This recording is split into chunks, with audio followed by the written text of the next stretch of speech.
നമ്മുടെ വൃക്കകൾക്ക് എന്തെങ്കിലും പ്രവർത്തന വൈകല്യം സംഭവിക്കുകയാണെങ്കിൽ അത് കുറച്ച് നേരത്തെ തിരിച്ചറിയാൻ സഹായിക്കുന്ന 10 പ്രധാനപ്പെട്ട ലക്ഷണങ്ങളാണ് ഞാൻ പറയുന്നത്. 2 3 അല്ലെങ്കിൽ അതിൽ കൂടുതലോ സിംറ്റംസ് നിങ്ങൾക്ക് നിരന്തരമായി അനുഭവപ്പെടുന്നുണ്ടെങ്കിൽ തീർച്ചയായും നിങ്ങൾ ഒരു കിഡ്നി ഫങ്ഷൻ റിലേറ്റഡ് ആയിട്ടുള്ള ടെസ്റ്റുകൾ ചെയ്ത് നോക്കുക. അപ്പോൾ നമ്മുടെ ഒരു ലോഞ്ചിവിറ്റി അല്ലെങ്കിൽ മാക്സിമം ലൈഫ് എക്സ്പെക്റ്റൻസിയും ഹെൽത്തും മെയിൻറ്റെയിൻ ചെയ്യുന്നതിന് വേണ്ടി ഇത്രയും കാര്യങ്ങൾ നിങ്ങൾ ശ്രദ്ധിക്കുക.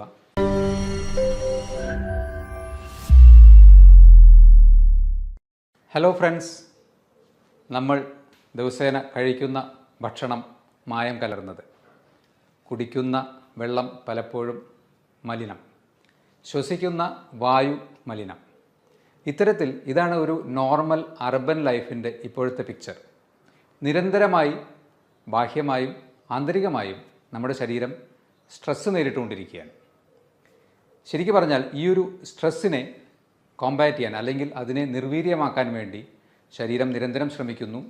അതിൽ ഏറ്റവും പ്രധാനമായ 2 അവയവങ്ങളാണ്, ഒന്ന് നമ്മുടെ ലിവറും 2 നമ്മുടെ കിഡ്നീസും.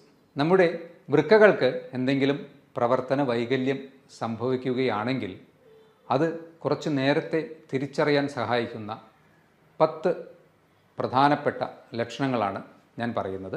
അതിൽ ഒന്നാമത്തേത്, നിങ്ങൾക്കെപ്പോഴും അമിതമായ ക്ഷീണം അനുഭവപ്പെടുക, അല്ലെങ്കിൽ എപ്പോഴും കിടക്കണം എന്ന തോന്നൽ, തളർച്ച. ഇതിന് കാരണം നമ്മുടെ ചുമന്ന രക്താണുക്കളെ ഉൽപ്പാദിപ്പിക്കുന്ന എരിത്രോപോയറ്റിൻ എന്ന ഒരു ഹോർമോൺ ഉൽപ്പാദിപ്പിക്കുന്നത് പ്രധാനമായും കിഡ്നിയിൽ വെച്ചാണ്. സ്വാഭാവികമായും കിഡ്നിക്ക് എന്തെങ്കിലും പ്രവർത്തന വ്യതിയാനങ്ങൾ വരുമ്പോൾ എരിത്രോപോയറ്റിൻ്റെ പ്രൊഡക്ഷൻ കുറയുന്നു, RBC പ്രൊഡക്ഷൻ കുറയുന്നു, ഹീമോഗ്ലോബിൻ്റെ അളവ് കുറയുന്നു. നിങ്ങൾക്ക് എപ്പോഴും ഒരു ക്ഷീണമായിരിക്കും അനുഭവപ്പെടുക. നമ്പർ 2, ശരിയായ രീതിയിൽ ഉറക്കം കിട്ടാതിരിക്കുക. പ്രത്യേകിച്ച് രാത്രിയിലൊക്കെ നിങ്ങൾക്ക് ഉറക്കത്തിൽ നിന്ന് ശ്വാസം കിട്ടാതെ എഴുന്നേൽക്കേണ്ട ഒരവസ്ഥ വരികയാണെങ്കിൽ ശ്രദ്ധിക്കണം. ഇത് വീണ്ടും ഹീമോഗ്ലോബിൻ്റെ ഡെഫിഷ്യൻസി മൂലം ശരീരത്തിന് ശരിയായ രീതിയിൽ ഓക്സിജനേഷൻ ലഭിക്കാത്തത് മൂലമാവാം. നമ്പർ 3, ചർമ്മത്തിന് അധികമായ ഡ്രൈനസ്, അതുപോലെ തന്നെ ചൊറിച്ചിൽ. പ്രത്യേകിച്ച് മറ്റ് അലർജി പ്രശ്നങ്ങളൊന്നും ഇല്ലാതെയോ അല്ലെങ്കിൽ മറ്റ് ചർമ്മരോഗങ്ങൾ ഇല്ലാതെയോ നിങ്ങൾക്ക് ചർമ്മത്തിന് അധികമായ ഡ്രൈനസ്സും ചിലപ്പോൾ ചൊറിച്ചിലും അനുഭവപ്പെടുന്നുണ്ടെങ്കിൽ നിങ്ങൾ ശ്രദ്ധിക്കണം. കാരണം നമ്മുടെ ശരീരത്തിലെ കാൽസ്യം, ഫോസ്ഫറസ് പോലെയുള്ള ന്യൂട്രിയൻസിൻ്റെ അബ്സോർപ്ഷൻ ഡിഫക്റ്റ് കാരണവും ഇംബാലൻസ് മൂലവും ഇത്തരത്തിലുള്ള പ്രശ്നം കിഡ്നി തകരാറ് മൂലം ഉണ്ടാവാൻ സാധ്യതയുണ്ട്. നമ്പർ 4, ഇത് വളരെ കോമൺ ആയിട്ട് ഏവർക്കും അറിയുന്ന ഒരു സിംറ്റമാണ്.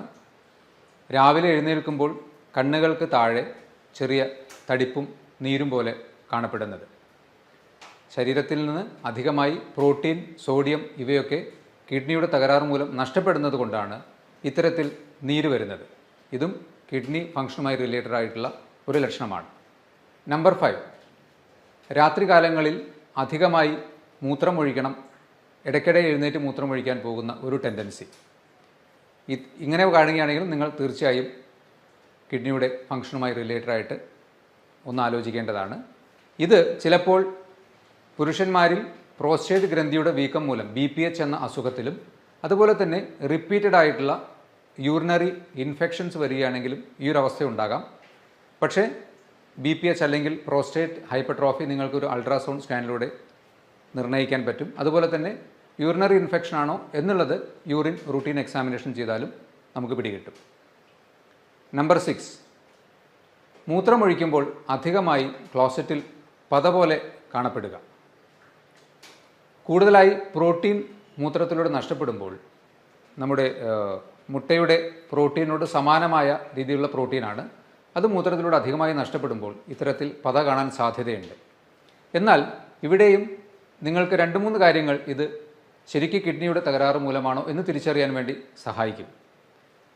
നിങ്ങൾ അമിതമായി എക്സസൈസ് ചെയ്യുകയാണെങ്കിലോ അധികമായി പ്രോട്ടീൻ റിച്ച് ആയിട്ടുള്ള ഭക്ഷണം കഴിക്കുകയാണെങ്കിലോ ചില മരുന്നുകളുടെ ഉപയോഗം മൂലമോ, പ്രത്യേകിച്ച് സ്റ്റിറോയിഡ് പോലെയുള്ള മരുന്നുകളുടെയൊക്കെ ഉപയോഗിക്കുന്ന അവസ്ഥയിലും ഇത്തരത്തിൽ മൂത്രത്തിൽ പത കാണാൻ സാധ്യതയുണ്ട്. അപ്പോൾ ഈ കാര്യങ്ങൾ കൂടി ഇവാലുവേറ്റ് ചെയ്തിട്ട് വേണം ഇത് ശരിക്കും കിഡ്നിയുടെ തകരാറാണോ എന്ന് ചിന്തിക്കുവാൻ വേണ്ടി. അതും ശരിക്കും പറഞ്ഞാൽ മൂത്രമൊഴിച്ച് ഫ്ലഷ് ചെയ്തതിന് ശേഷവും കുറച്ച് നേരം കഴിഞ്ഞാലും ക്ലോസറ്റിൻ്റെ വശങ്ങളിൽ പത പോലെ പറ്റിപ്പിടിച്ചിരിക്കുന്നുണ്ടെങ്കിൽ തീർച്ചയായും നിങ്ങൾ കിഡ്നി റിലേറ്റഡ് ആയിട്ടുള്ള ടെസ്റ്റുകൾ ചെയ്യുക. അതിൽ തന്നെ ഏറ്റവും എളുപ്പത്തിൽ യൂറിൻ മൈക്രോ ആൽബുമിൻ പോലെയുള്ള ടെസ്റ്റുകൾ ചെയ്തു നോക്കുക. നമ്പർ 7, വിശപ്പ് കുറവ്. ഇത് വീണ്ടും ശരീരത്തിൽ അമിതമായി ടോക്സിൻസ് പുറന്തള്ളപ്പെടാതെ കിഡ്നിയുടെ തകരാറ് മൂലം നിൽക്കുന്നത് കൊണ്ട് നമുക്ക് സ്വാഭാവികമായും വിശപ്പ് കുറവായി അനുഭവപ്പെടാം. നമ്പർ 8, മൂത്രത്തിൽ രക്തത്തിൻ്റെ അംശം തോന്നുക. മൂത്രത്തിന് കളർ ഡിഫറൻസ്, ഡാർക്ക് യൂറിൻ, മഞ്ഞയിൽ കൂടി കുറച്ചുകൂടി ഡാർക്കായിട്ടുള്ള യൂറിൻ കാണുകയാണെങ്കിൽ RBC എന്ന കണിക മൂത്രത്തിലൂടെ നഷ്ടപ്പെടുന്നത് കൊണ്ടായിരിക്കാം. ഇത് വീണ്ടും നമ്മുടെ കിഡ്നീസിൻ്റെ അടിസ്ഥാനപരമായ ആ അരിപ്പ പോലെയുള്ള സംവിധാനത്തിൽ വിള്ളലുകൾ വന്ന് ശരീരത്തിലേക്ക് തിരിച്ചെടുക്കേണ്ടതായിട്ടുള്ള RBC മൂത്രത്തിലൂടെ നഷ്ടപ്പെടുന്നത് കൊണ്ട് മൂത്രത്തിന് അമിതമായ കളർ ഡിഫറൻസ് വരാൻ സാധ്യതയുണ്ട്. നമ്പർ 9, മസിൽ ക്രാംസ് അഥവാ മസിലുകൾ കോച്ചി പിടിക്കുന്ന അവസ്ഥ. പ്രത്യേകിച്ച് കാൽവണ്ണകളിലൊക്കെ മസിൽ അമിതമായി ഒരു ക്രാംസ് പോലെ തോന്നുന്നുണ്ടെങ്കിൽ അത് ശരീരത്തിൽ സോഡിയം, കാൽസ്യം പോലെ ഉള്ള മിനറൽസിൻ്റെയോ അല്ലെങ്കിൽ ഇലക്ട്രോലൈറ്റ്സിൻ്റെയൊക്കെ ഇംബാലൻസ് മൂലമാവാൻ സാധ്യതയുണ്ട്. ഇത് വീണ്ടും കിഡ്നി റിലേറ്റഡ് ആയിട്ടുള്ള പ്രശ്നങ്ങൾ മൂലം ഉണ്ടാവാൻ സാധ്യതയുണ്ട്. നമ്പർ 10, വായിലൊരു മെറ്റാലിക് ടേസ്റ്റ് അല്ലെങ്കിൽ ഒരു ലോഹച്ചുവ വായ്ക്കകത്ത് തോന്നുകയോ അല്ലെങ്കിൽ അമിതമായ ഒരു ബാഡ് ബ്രെത്ത് നമ്മുടെ ശ്വാസത്തിന് വരികയോ ചെയ്യുകയാണെങ്കിൽ വീണ്ടും അമിതമായ ടോക്സിൻസ് ശരീരത്തിൽ കെട്ടിനിൽക്കുന്നത് മൂലം ഇത് കിഡ്നിയുടെ തകരാറ് മൂലമാവാനുള്ള സാധ്യതയുണ്ട്. അപ്പോൾ ഞാൻ ഈ പറഞ്ഞ 10 കാര്യങ്ങളിൽ 2 3 അല്ലെങ്കിൽ അതിൽ കൂടുതലോ സിംറ്റംസ് നിങ്ങൾക്ക് നിരന്തരമായി അനുഭവപ്പെടുന്നുണ്ടെങ്കിൽ തീർച്ചയായും നിങ്ങൾ ഒരു കിഡ്നി ഫങ്ഷൻ റിലേറ്റഡ് ആയിട്ടുള്ള ടെസ്റ്റുകൾ ചെയ്ത് നോക്കുക. അതുപോലെ തന്നെ ഒരു അൾട്രാസൗണ്ട് ടെസ്റ്റ് ചെയ്ത് നോക്കുക. അല്ലെങ്കിൽ യൂറിൻ മൈക്രോ ആൽബുമിൻ. ഏറ്റവും സിംപിളസ്റ്റ് ആയിട്ട് നിങ്ങൾക്ക് ചെയ്യാവുന്നത് റീനൽ ഫങ്ഷൻ ടെസ്റ്റ് തന്നെയാണ്. അതിൽ തന്നെ ക്രിയാറ്റിനിൻ ലെവലുള്ള വേരിയേഷൻസോ അല്ലെങ്കിൽ യൂറിൻ മൈക്രോ ആൽബുമിനിൽ ഉള്ള വേരിയേഷൻസിലൂടെയൊക്കെ നമുക്ക് കിഡ്നിക്ക് തകരാറ് വന്നോ എന്ന് കണ്ടുപിടിക്കാൻ കഴിയും. അപ്പോൾ അഹോരാത്രം നമുക്ക് വേണ്ടി പ്രയത്നിച്ചുകൊണ്ടിരിക്കുന്ന നമ്മുടെ വൃക്കകളെ സംരക്ഷിക്കാൻ വേണ്ടി നിങ്ങൾ നിങ്ങളുടെ ഭക്ഷണത്തിൽ മാക്സിമം ശ്രദ്ധ ചെലുത്തുക. വെള്ളം കുടിക്കുന്ന കാര്യത്തിൽ ഒരിക്കലും വ്യത്യാസം വരുത്താതെ കറക്റ്റായിട്ടുള്ള രീതിയിൽ നിങ്ങളുടെ ശരീരത്തെ ഹൈഡ്രേറ്റ് ചെയ്തുകൊണ്ടിരിക്കുക. അതുപോലെ തന്നെ ഹാർട്ട്, ലിവർ, ലങ്സ് ഇതിൻ്റെയൊക്കെ സുഗമമായ പ്രവർത്തനത്തിന് ഏറ്റവും പ്രധാനമായി വേണ്ടത് എന്താണ്? റെഗുലറായിട്ടുള്ള ഒരു മിതമായ വ്യായാമമാണ്.